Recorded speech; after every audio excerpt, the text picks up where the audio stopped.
Well, all right, y'all. All across the USC, Compton, Watts, Bay to LA, Pomona, California, from valley to valley, we represent that killer Cali. So if you keeping it real on your side of your town, you tune in to Gangsta Chronicles. Gangsta Chronicles, we gon' tell you how it goes. If I lie, my nose will grow like Pinocchio. We gon' tell you the truth and nothing but the truth. Gangsta Chronicles, this is not your average show. You're now tuned into the real MC8, Big James, and Big Steel. This is strictly from the streets. Hello. We represent the James. When my homeboy got killed, we was so turned. But I was like, you know what, man? Like, damn, what I'm gonna do? Because I really didn't know what I was gonna do. As far as like, we all lost partners, we all lost brothers. But I'm gonna get up tomorrow and you ain't gonna be there. I couldn't really grasp that. You know what I'm it's saying? a crazy concept. Death is crazy. I couldn't understand, like, hold up, so he gone? Like he's dead? You know what I'm saying? And then how I found him. When I found him, one of my other homeboys, like a family member, Blacko, got shot. He got shot in the chest. My homeboy got shot in the head, so they transported his body from Franklin Avenue to the Brooklyn Hospital. Mm-hmm. And I remember going outside saying, yo, where'd Juicy at? Where'd you? Everybody's like, yo, no, they went that way. So I went where they walked. It was tape on the ground. So they was like, I was like, what's going on? They said, they got somebody in Kings County and they got somebody in Brooklyn Hospital. So I went to Kings County. It was Blacko. I left. So I went to Brooklyn Hospital and they was like, yo, we got a body in there. And I was like, so I stood there for a minute like, hold on, y'all got a body in there. The messed up thing about it is that I know who it is. So now I gotta go do the reveal of whoever this face is, I'm gonna know who it is. So when I went, I just pulled the sheet back and I was like, damn, now I have to call his mother and say, you know, your son is dead, but I don't even know how, I just found him. You know what I'm saying? So that was when I was 17. So I'm gonna be real with y'all, that shit, it fucked me up. Like mentally, I was fucked up because I just wanted vengeance. Like and that shit made me mean as a motherfucker. Like if I wasn't mean before that, I was just like, yo, look, man, niggas better not play with me because y'all not gonna do me like how y'all did it. You know what I'm saying? So we start being on the offense a little bit more. You know what I'm saying?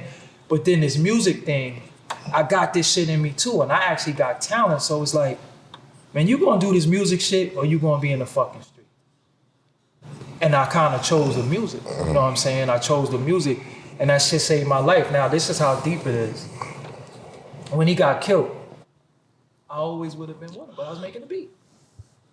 If I wasn't making that fucking beat, I would have went with him because we never went nowhere without each other. You know what I'm saying? So it's like, when I started doing music, I was so passionate about it. And people were like, yo, I'm like, yo, this shit. So when people say music saved my life, that shit literally saved my life. If you was with him at that time, you think you could have changed something? In those days, when you walked out the house, did you pack a pistol? Hell yeah, I had a little every time. 2.5. Yeah. So if you would have been with him, things would have been different. I would have shot too. Things would have been different. I would have, well, from the circumstances of how they got ambushed, I could have been dead. Yeah, it could have went either way. Could have went either way. Right. Because in this time in Brooklyn, like 93, we was just playing with them pistols, man. Like we Yeah, I was out there. Yeah, we was just playing with we just fucking with the guns, you know what I'm saying? And I was known to have a little 2.5. I never really wanted nothing big, and I had a little 380 too. You know what I'm saying? But we had SKs, we had all types of shit in Brooklyn. You know, literally when we come outside with that golf bag, shit was real. Man, there's just something about that era though, man, from like 88 to like 95, man. I think all over the country, man, everybody was squeezing just real heavy. Now, mind you, I'm on this block, Waverly. I grew up across the street from a methadone center. Directly across the street. I'm right here, the methadone, it's not even, it might be 10 feet. Because the streets are small in New York, you know what I'm saying? Like in Brooklyn. So I've adapted the ability to identify dope fiends. So sometimes I see that, I be like, yo, he fuck with dope. You know, how you know? Look, man, I seen dope fiends my whole life. That nigga fuck with dope. So I'm right here. Biggie is 2 blocks over. I'm 16 years old with a full-blown studio in the house. You know what I'm saying? And this is, my friend got killed, and then he do Ready to Die. He's doing the Ready to Die album at the same time. You know what I'm saying? So I remember Tupac was in town, and Big was like, yo, come with me to see Pop. And I was like, all right, let me go to the liquor store. But I couldn't legally get liquor. So I had to go to the liquor store and get a crackhead to go in there. And my drink of choice at that time was fucking Cisco. Oh man, you was drinking liquid crap. I was drinking Cisco. God damn. So I didn't know about liquor. That lay you down. Yeah, I was just trying to get the first shit that was gonna get me drunk. And me and my partner who got killed, we used to buy the small bottles of Cisco, and we had a race to down the bottle.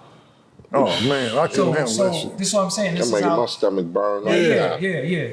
So I said, all right, let me go to the liquor store. So I come back. I'm like, you ready? And Big was like, you know what? Nah, you can't come. I was like, why? He's like, nah, because Pac is crazy. You crazy. I can't deal with 2 crazy niggas tonight.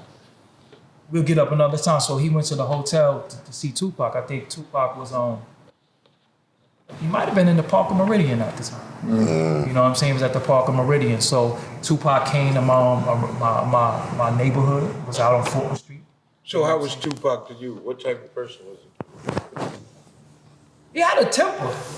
You know what I'm saying? He had a temper, but he was cool. It just seemed like he just wanted to fuck with the homeboys and just smoke weed, fuck with the chicks. You know what I'm saying? I could see in him, because he's a native New Yorker, but he was raised all over. You know what I'm saying? He raised in Baltimore, he raised in the West Coast, and he kind of, I think, made his bones out here. You know what I'm saying? In the West, but when he came back east, he could just fit right in because he knew what was going on. But I met him once, and then I saw him again at the fucking MTV music.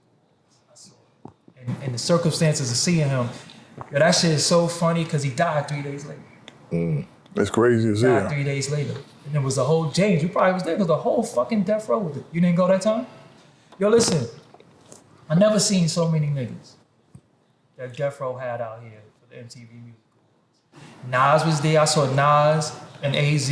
I saw mad people, but I'm out there with a half a gallon of vodka pulling the shit in the shopping cart.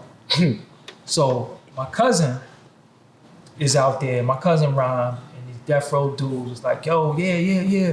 We rap. So we out here like, yo, y'all rhyme better than us. So like, all right, let's battle. So I'm like, yo, hold up. If we battle, who gonna determine the winner? Because we putting money down. Right. Dude, like, fuck it, we just figure it out. So my cousin rap, you know, he New York. He rap West Coast style, so you know, we like, you ain't really had no, you know what I'm saying? Like we don't understand the lingo. But after he rap, he like, fuck that, I want, pay me. You want, pay? We ain't giving you shit. Oh yeah, I wanna fucking, so he making a big ass scene. So then he like, that motherfucker don't wanna pay me.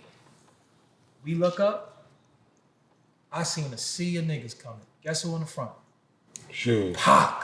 Pac was in front. So he seen Pac, he like, yeah, Pac, they don't want to pay me. They don't want to pay me. So as soon as Pac came up, I said, yo, Pac, what up? He said, yo, what up? Yo, they don't want to pay me. He said, word, they don't want to pay you? That's on you, and kept walking. I said, now we fucking him up. Because all the goons left him. You know what I'm saying? But when I seen Pac in him, I'm gonna keep it real, I would be a fucking liar if I didn't say this. I said to my cousin, I said, yo, look, we could run, my nigga, or we could stand here, but these niggas is coming. He said, yo, we can't run in New York, man. We can't run from Cali niggas in New York. Like, It's a long way. we just gotta James said it's a long motherfucker. we just gotta get fucked up. So we stood there, and when Pac came, he was just like, word, they don't want to, because as soon as he came, I just greeted him, yo, Pac, what up? He looked at me, he was like, oh, what up? Oh, they don't want to pay you? Oh, all right. And he kept walking, and the whole entourage left with him. I said, now we gonna fuck him up, because he almost got our ass beat, they didn't help him. So he ran off, you know what I'm saying? I think he actually was in the movie Rhyme and Reasons. Who was it, man? I wish I knew who this rapper was. I'm gonna figure it out. Finally get a chance to let the real ones speak. Gangsta Chronicles. What's the word on the streets?